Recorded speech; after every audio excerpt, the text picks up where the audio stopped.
محمد وبارک وسلم اللہم صل علی سیدنا محمد وعلی آل سیدنا محمد وبارک وسلم۔ فرش مخمل پہ اے سونے والو، فرش مخمل پہ اے سونے والو، قبر میں جا کے سونا پڑے گا۔ اپنے اعمال کا جائزہ لو ورنہ محشر میں رونا پڑے گا۔ چار یاروں کے کندھوں پہ چڑھ کر گھر سے نکلے گی بارات تیری، پہن کر ایک جوڑا کفن کا بس جنازے پہ سونا پڑے گا۔ اپنے اعمال کا جائزہ لو ورنہ محشر میں رونا پڑے گا۔ تیری دلہن جو آئی سہاگن، اس کے ہاتھوں سے اتریں گے کنگن، لاش بے جان پر تیری ان کو اپنا دامن بھگونا پڑے گا۔ فرش مخمل پہ اے سونے والو، قبر میں جا کے سونا پڑے گا۔ اپنے اعمال کا جائزہ لو ورنہ محشر میں رونا پڑے گا۔ انسانی زندگی ہوا میں رکھے ہوئے چراغ کی مانند ہے۔ جس طرح ہوا کے اندر رکھا ہوا چراغ ہوا کے ایک جھونکے کا محتاج ہوتا ہے، اسی طرح انسانی زندگی بھی ایک پل کی محتاج ہوتی ہے۔ انسان ایک لمحے کے اندر اس جہاں کو چھوڑ کر اگلے جہان منتقل ہو جاتا ہے۔ کسی کہنے والے نے کیا خوب کہا، زندگی کیا ہے ایک تھرکتا ہوا ننھا سا دیا، زندگی کیا ہے ایک تھرکتا ہوا ننھا سا دیا، ایک ہی جھونکا جسے آ کے بجھا دیتا ہے۔ انسان لمحوں کے اندر اس دنیا کو چھوڑ کر منو مٹی کے نیچے اندھیرے کے گھر کے اندر دفن ہو جاتا ہے۔ موت جسے ہم بھول جاتے ہیں، یہ روزانہ ایک اعلان کرتی ہے، انا الموت الذی افرق بین البنات والامہات، میں وہ موت ہوں جو ماؤں اور بیٹیوں کے درمیان جدائی ڈال دیتی ہوں۔ انا الموت الذی افرق بین الاخ والاخوات، میں وہ موت ہوں جو بھائی اور بہنوں کے درمیان جدائی ڈال دیتی ہوں۔ انا الموت الذی افرق بین الزوج والزوجہ، میں وہ موت ہوں جو خاوند اور بیوی کے درمیان جدائی ڈال دیتی ہوں۔ انا الموت الذی افرق بین کل حبیب، میں وہ موت ہوں جو دوستوں کے درمیان جدائی ڈال دیتی ہوں۔ انا الموت الذی اعمر القبور، میں وہ موت ہوں جو قبرستان کو آباد کر دیتی ہوں۔ انا الموت الذی اخرب الدیار، میں وہ موت ہوں جو محلات اور گھروں کو ویران کر دیتی ہوں۔ انا الموت الذی اطلبکم وادرککم فی بروج مشیدہ، موت کا آخری اعلان یہ ہوتا ہے کہ میں وہ موت ہوں جو تمہیں آ کر پکڑ لیتی ہوں۔ اگر تم مضبوط قلعوں کے اندر جا کر بھی بند ہو جاؤ تو میرا وار اس وقت بھی ان لوگوں کے اوپر ضرور ہوتا ہے۔ جس طرح موت روزانہ چند اعلانات کرتی ہے، اسی طرح قبر بھی روزانہ چند اعلانات کرتی ہے۔ میرے محبوب صلی اللہ علیہ وسلم نے ارشاد فرمایا، قبر روزانہ اعلان کرتی ہے، انا بیت الوحدہ، انا بیت الظلمہ، انا بیت الوحشہ، انا بیت الدود، میں کیڑے مکوڑوں کا گھر ہوں، میں تنہائی کا گھر ہوں، میں وحشت کا گھر ہوں، میرے پاس اعمال لے کے آنا۔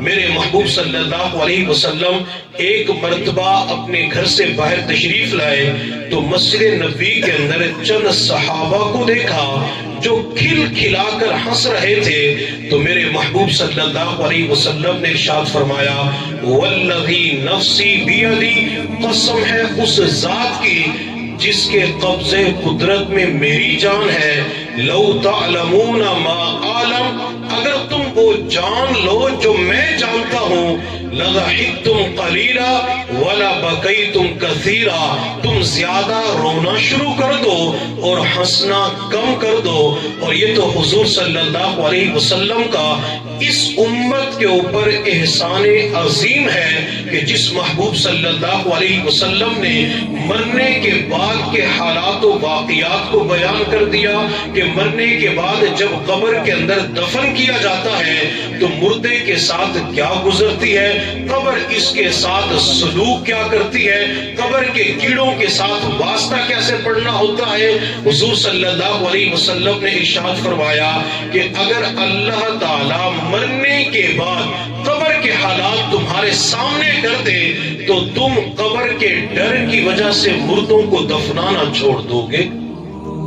ایک وقت تھا جب مسلمان کی مجالس کے اندر قبر کے تذکرے ہوتے تھے، موت کے تذکرے ہوتے تھے، تو بندے کے لیے گناہوں سے بچنا آسان ہوتا تھا۔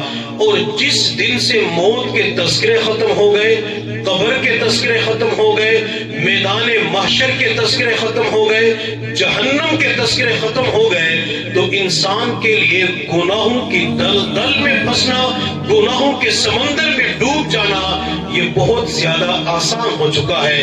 حضرت عثمان غنی رضی اللہ تعالی عنہ، جن کو میرے محبوب صلی اللہ علیہ وسلم نے اپنی دو بیٹیاں رقیہ اور ام کلثوم یہ کے بعد دیگر نکاح کے اندر دی، اور میرے محبوب صلی اللہ علیہ وسلم نے عثمان کو فرمایا، عثمان تو جنتی، اور میرے محبوب نے عثمان کے لیے دعا مانگی، اللہم عثمان رضیت عنہ فرض عنہ، اللہ میں عثمان سے راضی ہو چکا ہوں، اللہ آپ بھی عثمان سے راضی ہو جائیے۔ سیدنا عثمان غنی رضی اللہ تعالی عنہ حضور صلی اللہ علیہ وسلم کے ساتھ محبت کرنے والے، جنہیں دنیا کے اندر کئی مرتبہ نبوت نے اپنی مبارک زبان سے جنت کی بشارت دی، یہ عثمان غنی رضی اللہ تعالی عنہ جب قبر کے پاس کھڑے ہوتے تو عثمان کی آنکھوں سے اتنے آنسو بہہ پڑتے، آپ کی داڑھی مبارک تر ہو جایا کرتی تھی۔ تو کسی نے عثمان سے کہا، عثمان آپ کی مجلس کے اندر جہنم کے تذکرے ہوتے ہیں، آپ اتنا زیادہ نہیں روتے، لیکن جب قبر کے پاس کھڑے ہوتے ہیں تو آپ کی آنکھوں سے آنسو بہہ پڑتے ہیں، آپ کی داڑھی مبارک تر ہو جاتی ہے۔ تو سیدنا عثمان غنی رضی اللہ تعالی عنہ نے فرمایا، یہ قبر آخرت کی منازل میں سے پہلی منزل ہے، جو یہاں کامیاب ہو گیا وہ اگلی منازل کے اندر بھی کامیاب ہو جائے گا، اور جو اس منزل کے اندر قبر کے اندر ناکام ہو گیا تو اس کی آگے کی منازل بھی ناکام ہو جائیں گی۔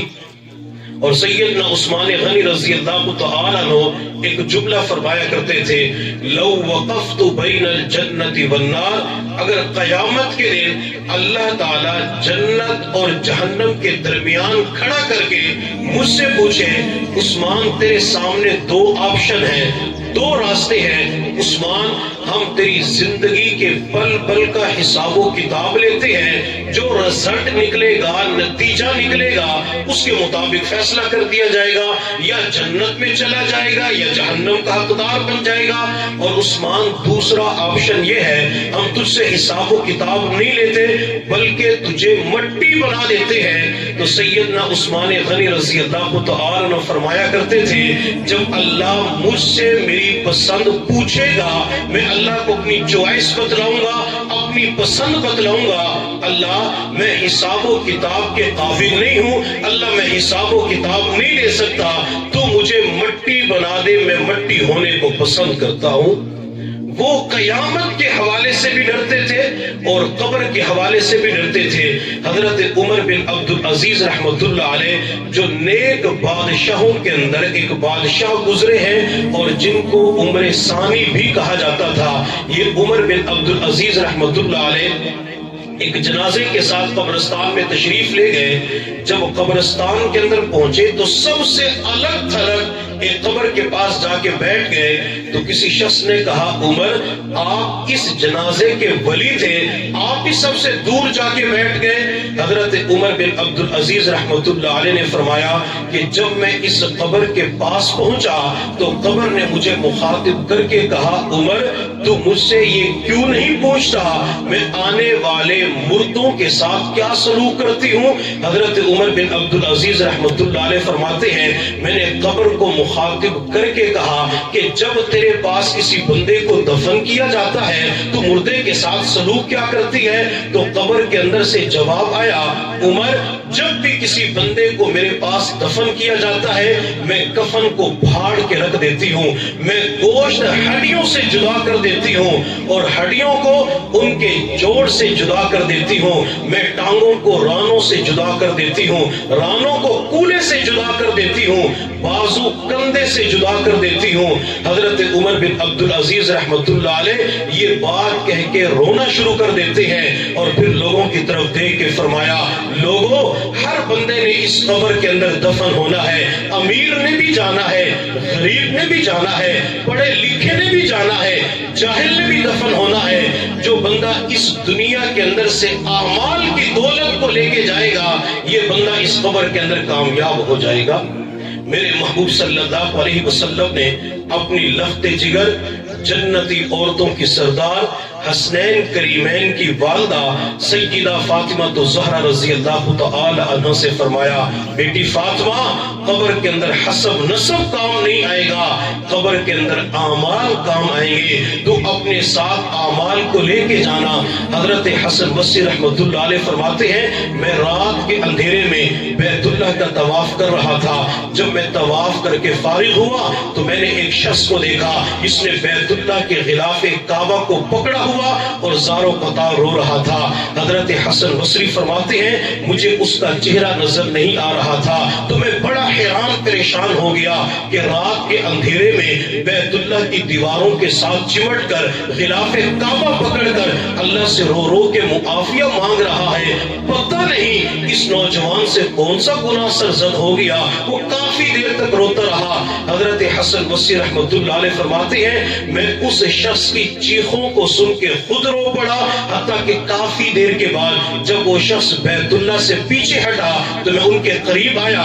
جب میں نے ان کے چہرے کے اوپر نظر ڈالی تو وہ حضور صلی اللہ علیہ وسلم کے نواسے حضرت حسن رضی اللہ تعالی عنہ تھے۔ تو میں نے حسن سے کہا، حسن آپ کے بارے میں تو اللہ کے نبی نے فرمایا کہ حسن جنتی نوجوانوں کا سردار ہے۔ حسن آپ کے بارے میں نبی علیہ الصلوۃ والسلام نے فرمایا تھا، اللہ میں حسن سے محبت کرتا ہوں، اللہ تو بھی حسن سے محبت کر۔ حسن یہ رات کے اندھیرے میں غلاف کعبہ پکڑ کے کیوں رو رہی ہے؟ حضرت حسن رضی اللہ تعالی عنہ نے فرمایا، حسن بصری میں اپنی قبر کو یاد کر کے رو رہا ہوں کہ قبر کے اندر میرے اعمال کام آئیں گے، اور میں اللہ سے دعا کر رہا تھا، اللہ مجھے عذاب قبر سے نجات عطا فرما دیجئے۔ تو ہمارے بڑے عذاب قبر سے نجات مانگتے تھے، بلکہ میرے محبوب صلی اللہ علیہ وسلم نمازوں کے بعد ایک دعا مانگتے تھے، اللہم انی اعوذ بک من عذاب القبر، اللہ میں عذاب قبر سے آپ کی پناہ مانگتا ہوں، اللہ عذاب قبر سے نجات چاہتا ہوں۔ میں اور آپ اپنی زندگی پہ غور کریں، ہم نمازوں کے بعد قبولیت کے اوقات میں، قبولیت کی گھڑیوں کے اندر اللہ کے سامنے جب دعا کے لیے ہاتھ اٹھاتے ہیں، کوئی اپنے کام کاروبار کے لیے دعا کرتا ہے، کوئی بچوں کی ملازمت کے لیے دعا کرتا ہے، کوئی بیٹیوں کے رشتوں کے لیے دعا کرتا ہے، کوئی ایک گاڑی کی بجائے دو کی دعا کرتا ہے، ایک دکان کی بجائے دو کی دعا کرتا ہے، لیکن اپنی دعاؤں کے اندر عذاب قبر سے پناہ مانگنے والے ہمیں بہت تھوڑے نظر آتے ہیں، کم نظر آتے ہیں۔ اگر آج کا انسان اپنی دعاؤں کے اندر اس دعا کو شامل کر لے، اللہ عذاب قبر سے نجات عطا فرما، یہ دعا مانگنا بندے کا کام ہوتا ہے اور نجات عطا کر دینا میرے اللہ کا کام ہوتا ہے۔ حضرت حبیب اجمی رحمت اللہ علیہ اولیاء کے اندر ایک بہت بڑے بزرگ گزرے ہیں۔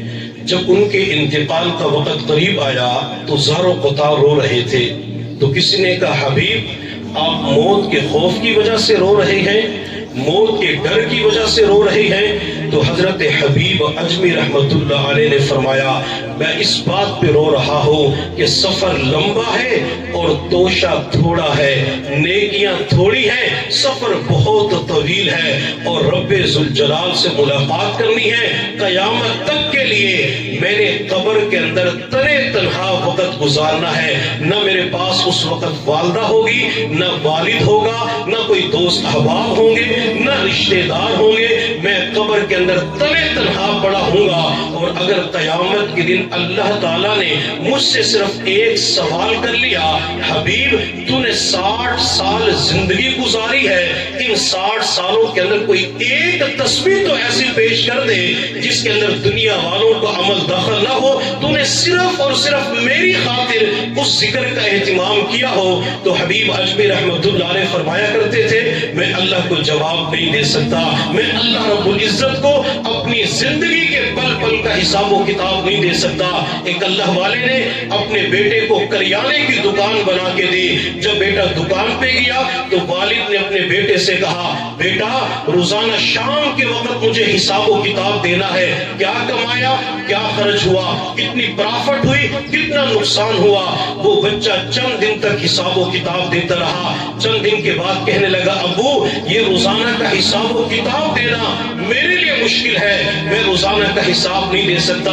اس وقت بوڑھے باپ کی آنکھوں میں آنسو آ گئے، بوڑھے باپ نے رو کے کہا بیٹا دکان کا چلانا مقصود نہیں تھا، تجارت کا کروانا مقصود نہیں تھا، تجھے تو ایک سبق سکھانا تھا۔ تو بچے نے والد کی طرف سوالیہ نظروں سے دیکھ کے کہا ابو اس دکان کے اندر سبق کیا ہوتا ہے، اس دکان کے اندر تعلیم کیا ہوتی ہے؟ تو بوڑھے باپ نے اپنی آنکھوں سے آنسوں کو صاف کر کے کہا بیٹا جب تو صبح سے لے کر شام تک ایک دن کا حساب و کتاب اپنے بوڑھے باپ کو نہیں دے سکتا، تو قیامت کے دن رب ذوالجلال کو اپنی زندگی کے پل پل کا حساب و کتاب کیسے دے گا؟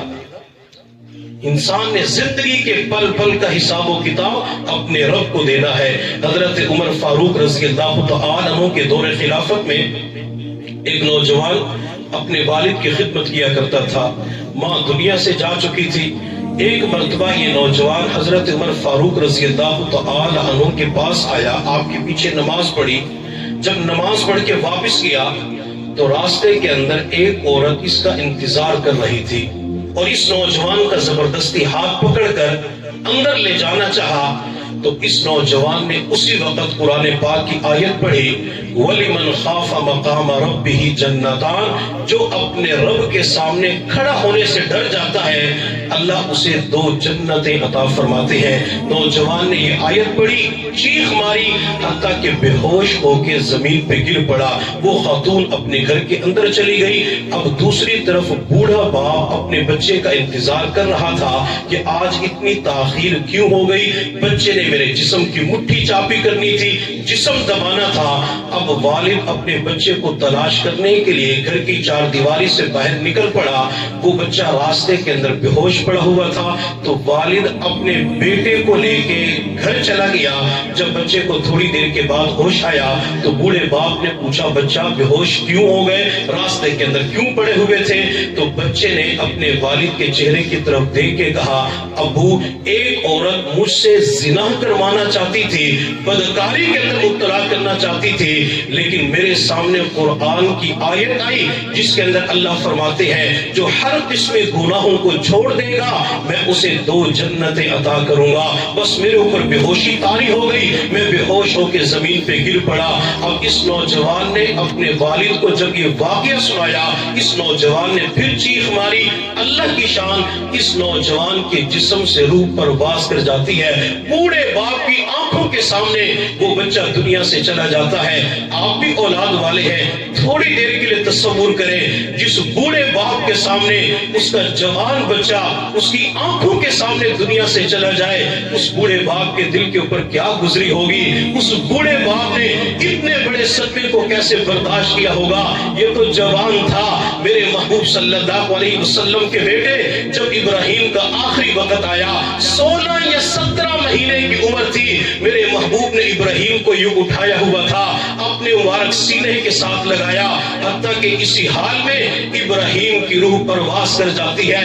جب میرے محبوب نے بچے ابراہیم کو دیکھا, 17 مہینے کی عمر تھی, روح پرواز کر چکی ہے, تو نبوت کی آنکھوں میں آنسو آ جاتے ہیں, زاروں قطار رونا شروع کر دیتے ہیں. تو حضرت عبد الرحمن بن عوف رضی اللہ تعالی عنہ نے عرض کیا, اللہ کے نبی آپ بھی رو رہے ہیں. تو میرے محبوب صلی اللہ علیہ وسلم نے فرمایا, عبد الرحمن, اللہ نے مجھے بیٹا ابراہیم دیا تھا, اب یہ اللہ نے بیٹا ابراہیم بھی اپنے پاس واپس بلا لیا.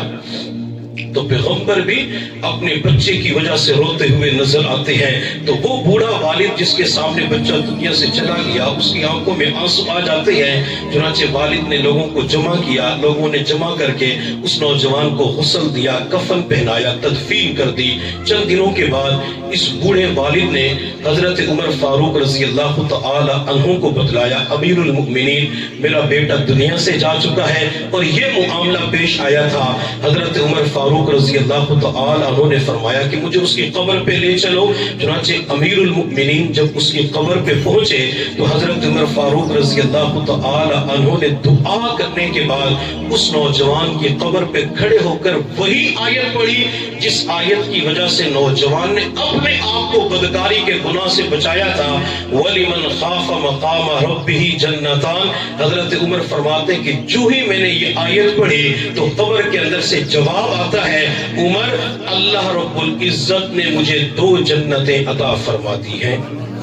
جب لوگ تیاری کر کے جایا کرتے تھے, لوگ اعمال کا اہتمام کرتے تھے, اللہ رب العزت اپنے وعدے کے مطابق انہیں جنت عطا فرما دیا کرتے تھے. ہر بندے کو مرنے کے بعد قبر کے اندر دفن کیا جاتا ہے, چاہے وہ نیک ہے یا بد. تو اس بندے کے پاس 2 فرشتے آتے ہیں. جو گناہگار ہوتے ہیں ان کے پاس منکر اور نکیر آتے ہیں, اور جو نیک ہوتے ہیں ان کے پاس جو 2 فرشتے آتے ہیں, ان میں سے ایک کا نام مبشر اور دوسرے کا نام بشیر ہوتا ہے. چونکہ حساب و کتاب کرنے کے بعد یہ مرنے والے کو, نیک بندے کو خوشخبری سناتے ہیں, اس لیے ان فرشتوں کو مبشر اور بشیر کہا جاتا ہے. جب بندے کو قبر کے اندر رکھا جاتا ہے, منکر نکیر آ کے سوال کرتے ہیں, من ربو کا, تیرا رب کون ہے؟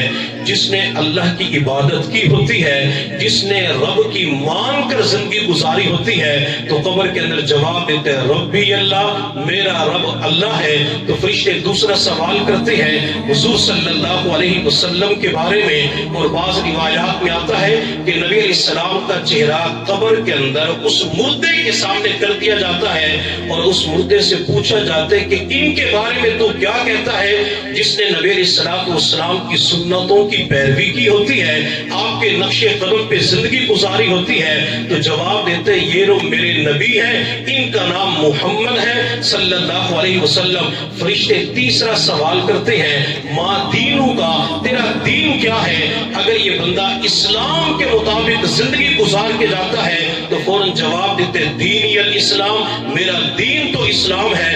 جب بندہ ان 3 سوالات کے جوابات قبر کے اندر دیتا ہے تو میرا اللہ فرشتوں سے فرماتا ہے, وَفْرِشُوا لَهُ مِنَ الْجَنَّةِ, اس بندے کو قبر کے اندر جنتی لباس پہنا دو, وَالْبِسُوهُ مِنَ الْجَنَّةِ, اس کی قبر کے اندر جنت کا بستر بچھا دو, وَافْتَحُوا لَهُ بَابًا إِلَى الْجَنَّةِ, اور قبر کے اندر جنت کی طرف کھڑکی کھول دو.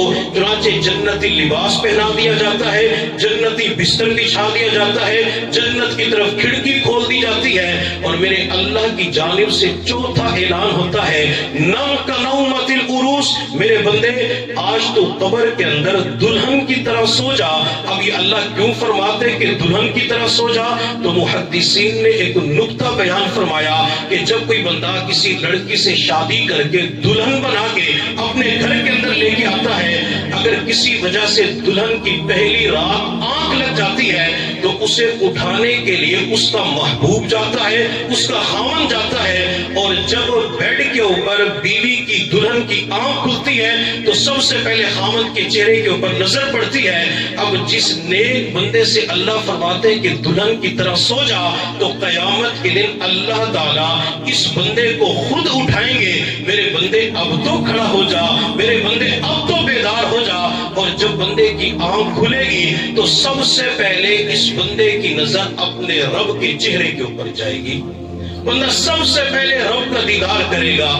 اور جس قبر کے اندر مردہ ان 3 سوالات کے جوابات صحیح نہ دے سکے، فرشتے پوچھتے میں رب کا، تیرا رب کون ہے؟ تو مشکات شریف کی روایت ہے، یہ مردہ قبر کے اندر جواب دیتے ہیں ہا لا ادری، ہائے مجھے نہیں پتا. فرشتے نبی علیہ السلام کے بارے میں سوال کرتے ہیں، جس نے نبی علیہ السلام کی سنتوں کی پیروی نہیں کی ہوتی تو قبر کے اندر جواب دیتے ہیں ہائے مجھے نہیں پتا. فرشتے دین کے بارے میں سوال کرتے ہیں، دین کے مطابق زندگی نہیں گزاری ہوتی تو جواب دیتے ہیں لا ادری، ہائے مجھے نہیں پتا. تو میرا اللہ اس وقت فرماتے ہیں کہ یہ جھوٹ بول رہا ہے، اس کی قبر کے اندر جہنمی بستر بچھا دو، اسے تارکول کا لباس پہنا دو، وَافْتَحُوا لَهُ بَابًا إِلَى النَّارِ، اور اس بندے کی قبر کے اندر جہنم کی طرف کھڑکی کھول دو. اب یہ میرے اور آپ کے اختیار میں ہے.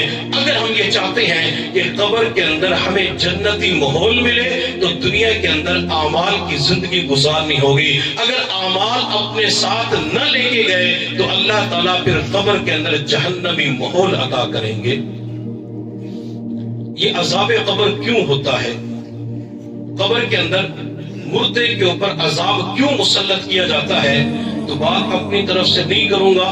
میرے محبوب صلی اللہ علیہ وسلم نے چند گناہوں کے بارے میں بتایا کہ جب کوئی بندہ یہ گناہ کرتا ہے تو اس بندے کو عذاب قبر کے اندر مبتلا کر دیا جاتا ہے. سب سے پہلا گناہ وہ ہے نمازوں کا چھوڑ دینا، نمازوں کو قضا کر دینا. میرے محبوب صلی اللہ علیہ وسلم نے فرمایا جب بے نمازی بندہ یا بے نمازی عورت قبر کے اندر دفن کی جاتی ہے تو ایک سانپ اژدہا اس کے سینے کے اوپر مسلط ہو جاتا ہے، جو آنکھوں سے نبینا ہوتا ہے، کانوں سے بہرا ہوتا ہے، سر سے گنجا ہوتا ہے، اور یہ زہریلے سانپ کی علامت ہوتی ہے. وہ سانپ ایک مرتبہ اس مردے کو ڈستا ہے، بندہ 70 ہاتھ زمین کے اندر چلا جاتا ہے، اور یہ سانپ اس مردے کے سینے کے اوپر چڑھ کے بیٹھ کے کہتا ہے کہ تو نے فجر کی نماز کو قضا کیا تھا، اللہ نے فجر کی نماز سے لے کر ظہر کی نماز تک مجھے تیرے سینے کے اوپر مسلط کر دیا ہے. جو ظہر کی نماز کو قضا کرتا ہے تو یہ سانپ قبر کے اندر کہتا ہے کہ تو نے ظہر کی نماز کو قضا کیا تھا، اللہ نے ظہر سے لے کر عصر تک مجھے تیرے سینے کے اوپر مسلط کر دیا ہے. اس بندے کو قبر کے اندر مستقل عذاب ہوتا ہے. کیوں؟ کہ اس نے دنیا کے اندر نمازوں کو قضا کر دیا تھا. ایک اللہ والے اپنے مریدین کے درمیان واعظ و نصیحت فرما رہے تھے تو اللہ والے نے فرمایا کائنات کی ہر مخلوق اللہ کا شکر ادا کرتی ہے. انسان اللہ کا شکر ادا کرتے ہیں، اللہ تیرا شکر ہے تو نے مجھے انسان بنایا، جانور نہیں بنایا. اور جانوروں میں سے گھوڑا روزانہ اللہ کا شکر ادا کرتا ہے، اللہ تیرا شکر ہے تو نے مجھے گھوڑا بنایا، گدھا نہیں بنایا. اور گدھا روزانہ اللہ کا شکر ادا کرتا ہے، اللہ تیرا شکر ہے تو نے مجھے گدھا بنایا، کتا نہیں بنایا. اور کتا روزانہ اللہ کا شکر ادا کرتا ہے، اللہ تیرا شکر ہے تو نے مجھے کتا بنایا، خنزیر نہیں بنایا. اور خنزیر روزانہ اللہ کا شکر ادا کرتا ہے، اللہ تیرا شکر ہے تو نے مجھے خنزیر بنایا لیکن بے نمازی انسان نہیں بنایا. یہ انسان جو اشرف المخلوقات ہے، یہ تھوڑی دیر کے لیے اپنے گریبان کے اندر جھانک کے دیکھے کہ میں اشرف المخلوقات، اللہ نے تمام مخلوقات کے اوپر مجھے فضیلت عطا فرمائی، لیکن جب میں اللہ کے در کو چھوڑ دیتا ہوں، جب میں مسجد کے اندر نہیں جاتا، میں نمازوں کا اہتمام نہیں کرتا، تو اس وقت خنزیر بھی خوش ہو کے کہہ رہا ہوتا ہے کہ اللہ تیرا شکر ہے خنزیر بنایا لیکن اس جیسا بے نمازی نہیں بنایا۔ تو بے نمازی بندے کو قبر کے اندر عذاب ہوتا ہے، اور دوسرا گناہ جس کی وجہ سے قبر کے اندر بندے کے اوپر عذاب ہوتا ہے وہ ہے پیشاب کے چھینٹوں سے احتیاط نہ کرنا۔ میرے محبوب صلی اللہ علیہ وسلم قبرستان کے درمیان سے گزر رہے تھے تو نبی علیہ الصلوۃ والسلام نے دو قبروں کی طرف دیکھ کر ارشاد فرمایا ان دو قبر والوں کو عذاب ہو رہا ہے۔ اللہ کے نبی کس وجہ سے؟ تو میرے محبوب صلی اللہ علیہ وسلم نے فرمایا ایک چغلی کیا کرتا تھا اور دوسرا پیشاب کے چھینٹوں سے احتیاط نہیں کرتا تھا۔ بعض مرتبہ نوجوان غیروں کو دیکھ کر، انگریزوں کو دیکھ کر وہ کھڑے ہو کے پیشاب کرنا شروع کر دیتے ہیں، حتیٰ کہ چھینٹے انسان کی ٹانگوں پہ پڑتے ہیں، انسان کے جسم پہ پڑتے ہیں، اور بعض مرتبہ کسی انسان کو بیماری لگ جاتی ہے تو وہ اپنے جسم کو پاک کرنے کا خیال نہیں رکھتا، اور اسی طرح غسل کے اندر تاخیر کر دی جاتی ہے۔ کوئی رات کے وقت سویا تو غسل فرض ہو گیا، یا میاں بیوی کی آپس کے اندر ملاقات ہوئی، اس ملاقات کے نتیجے میں غسل فرض ہوا، وہ غسل کے اندر اتنی تاخیر کر دیتے ہیں کہ بندے کی نماز قضا ہو جاتی ہے۔ اگر کوئی غسل فرض کے اندر اتنی تاخیر کر دے کہ بندے کی نماز قضا ہو جائے تو یہ گناہ کبیرہ ہوتا ہے۔ اور میرے محبوب صلی اللہ علیہ وسلم نے ارشاد فرمایا میں نے جہنم کے اندر چند لوگوں کو مختلف عذاب کے اندر مبتلا دیکھا۔ میرے محبوب صلی اللہ علیہ وسلم نے فرمایا میں نے ایک بندے کو دیکھا جس نے سر کے اوپر آگ کے انگاروں کا صندوق اٹھایا ہوا تھا، دوسرے کو دیکھا جو اپنی آنتیں گھسیٹ رہا تھا۔ تو حضرات صحابہ کرام نے عرض کیا یا رسول اللہ صلی اللہ علیہ وسلم یہ بندہ جہنم کے اندر اپنی آنتیں کیوں گھسیٹ رہا تھا؟ تو میرے محبوب صلی اللہ علیہ وسلم نے ارشاد فرمایا اس بندے کے اوپر دنیا میں جب غسل فرض ہو جاتا تھا یہ غسل کے اندر تاخیر کیا کرتا تھا، غسل کے اندر تاخیر کی وجہ سے جہنم کے اندر عذاب میں مبتلا کر دیا جائے گا۔ اور میں ماؤں بہنوں اور بیٹیوں سے درخواست کروں گا کہ ان کے ہر مہینے چند ایام آتے ہیں جس کے اندر نماز معاف ہو جاتی ہے، روزے معاف ہو جاتے ہیں، جب یہ ان ایام سے فارغ ہوتی ہیں تو بعض مرتبہ جان بوجھ کے غسل کے اندر تاخیر کرتی ہیں۔ اگر وہ عصر کے وقت پاک ہو جاتی ہیں تو کہتے ہیں اگلے دن میں غسل کروں گی، حتیٰ کہ وہ چند نمازوں کو قضا کر بیٹھتی ہے۔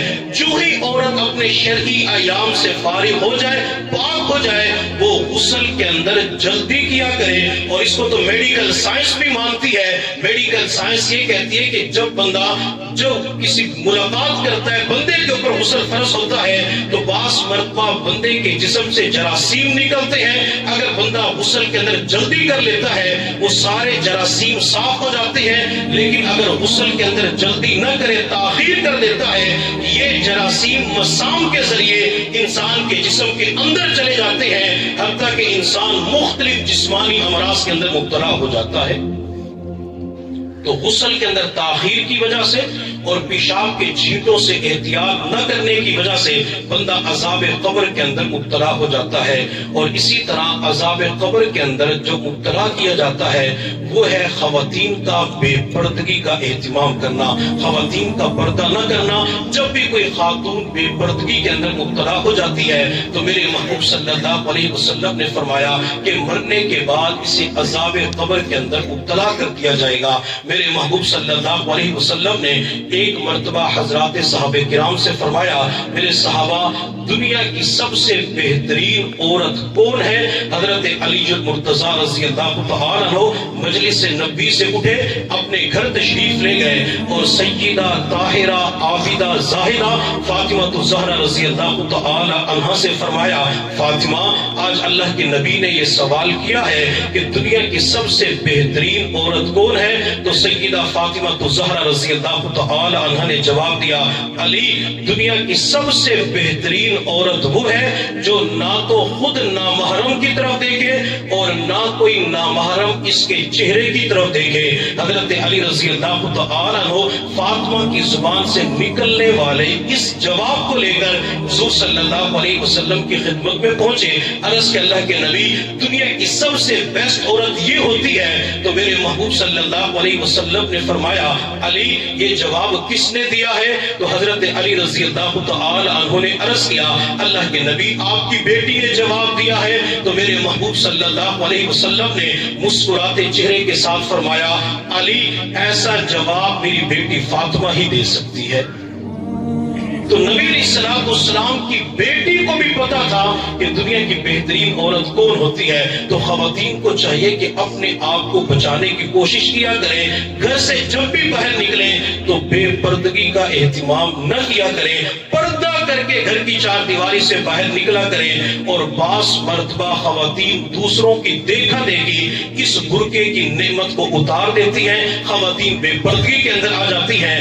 اور بعض مرتبہ نوجوان بچیاں جب بے پردگی کرتی ہیں تو یہ عشق مجازی کے اندر مبتلا ہو جاتی ہیں. حتیٰ کہ 14 فروری قریب آ رہا ہے, سوشل میڈیا کے اوپر یہ پوسٹ چلنا شروع ہو جائیں گی کہ اس دن محبت کا اظہار کیا جاتا ہے. پھر نوجوان لڑکے اور لڑکیاں آپس کے اندر اس کے اندر محبت کا اظہار کرتے ہیں. کسی کو گلاب کا پھول تحفے کے طور پہ پیش کرتے ہیں, کسی کو سرخ رنگ کا جوڑا پیش کرتے ہیں, کسی کو محبت کے چند بول استعمال کیے جاتے ہیں. اور غیروں کی نقالی کرتے ہوئے غیروں نے ہمارے دل و دماغ کے اندر, خاص کر نوجوانوں کے دماغ کے اندر یہ بات ڈال دی جو 14 فروری کو جسے ویلنٹائن ڈے کہا جاتا ہے, اگر محبت کا اظہار نہ کرے تو یہ سچا محبت کرنے والا نہیں ہوتا. چنانچہ وہ غیروں کے ساتھ جو نامحرم خواتین ہوتی ہیں یا نامحرم مرد ہوتے ہیں ان کے ساتھ ناجائز محبت کا اظہار کر رہی ہوتی ہیں, ہاتھ بھی ملا رہی ہوتی ہیں. میرے محبوب صلی اللہ علیہ وسلم نے ارشاد فرمایا, جو دنیا کے اندر ناجائز محبت کا اظہار کرتے ہوئے کسی نامحرم کے ساتھ ہاتھ ملائے گا, اللہ تعالیٰ اسے عذاب قبر کے اندر مبتلا فرما دیں گے. اس لیے ہمیں اپنے آپ کو ہر قسم گناہ سے بچانا چاہیے تاکہ اللہ تعالیٰ عذاب قبر سے محفوظ فرما دے. اور انسان سے گناہ ہو جاتے ہیں, انسان اللہ کے سامنے معافی مانگ لے, اللہ مجھ سے یہ غلطی ہو گئی, مجھ سے فلاں گناہ ہو گیا. معافی مانگنا بندے کا کام ہوتا ہے اور گناہوں سے درگزر کرنا یہ میرے رب کا کام ہوتا ہے. اللہ سارے گناہوں کو معاف فرما لیتے ہیں.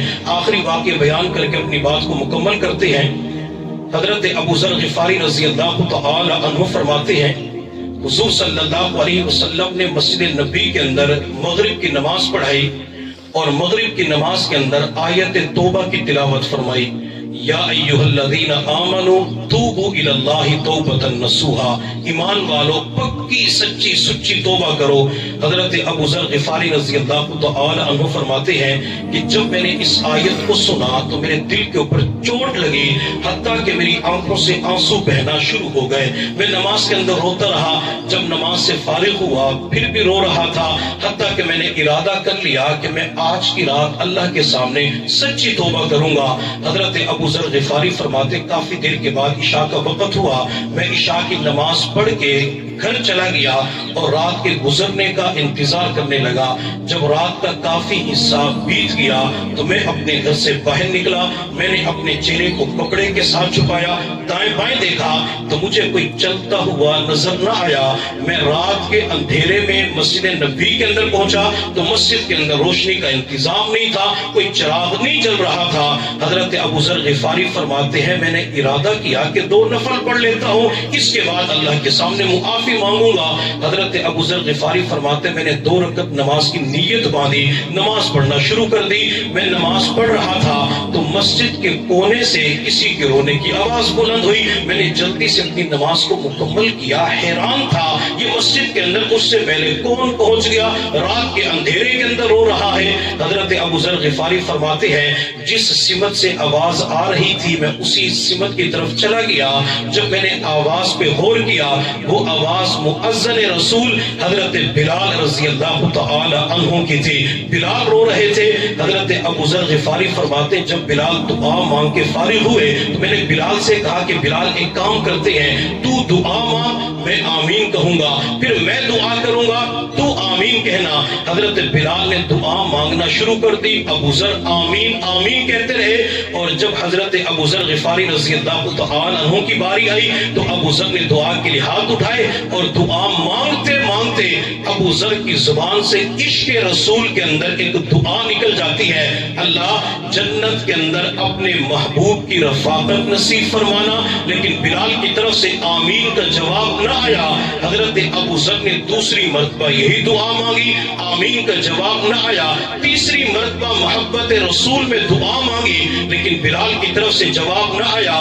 حضرت ابو ذر غفاری فرماتے میں آنکھیں بند کر کے دعا کر رہا تھا، جب میں نے اپنی آنکھیں کھولی بلال کی طرف دیکھا تو بلال بے ہوش ہوئے زمین کے اوپر پڑے ہوئے تھے۔ فرماتے میں دوڑ کے گیا، پانی لے کے آیا، پانی کے چھینٹے بلال کے چہرے پہ مارے۔ بلال نے آنکھیں کھولی تو میں نے بلال کی طرف دیکھ کے فرمایا، بلال عجیب دوستی ہے، میں تیری دعا پر آمین کہتا رہا، جب میری باری آتی ہے تو میری دعا کے اوپر آمین نہیں کہتا، بلال وجہ کیا ہے؟ حضرت بلال رضی اللہ تعالی عنہ نے عرض کیا، ابو ذر آپ نے دعا بڑی عجیب مانگی ہے کہ اللہ جنت کے اندر اپنے نبی کی رفاقت نصیب فرمانا۔ تو ابو ذر نے فرمایا عجیب ہونے کی بات کیا ہے؟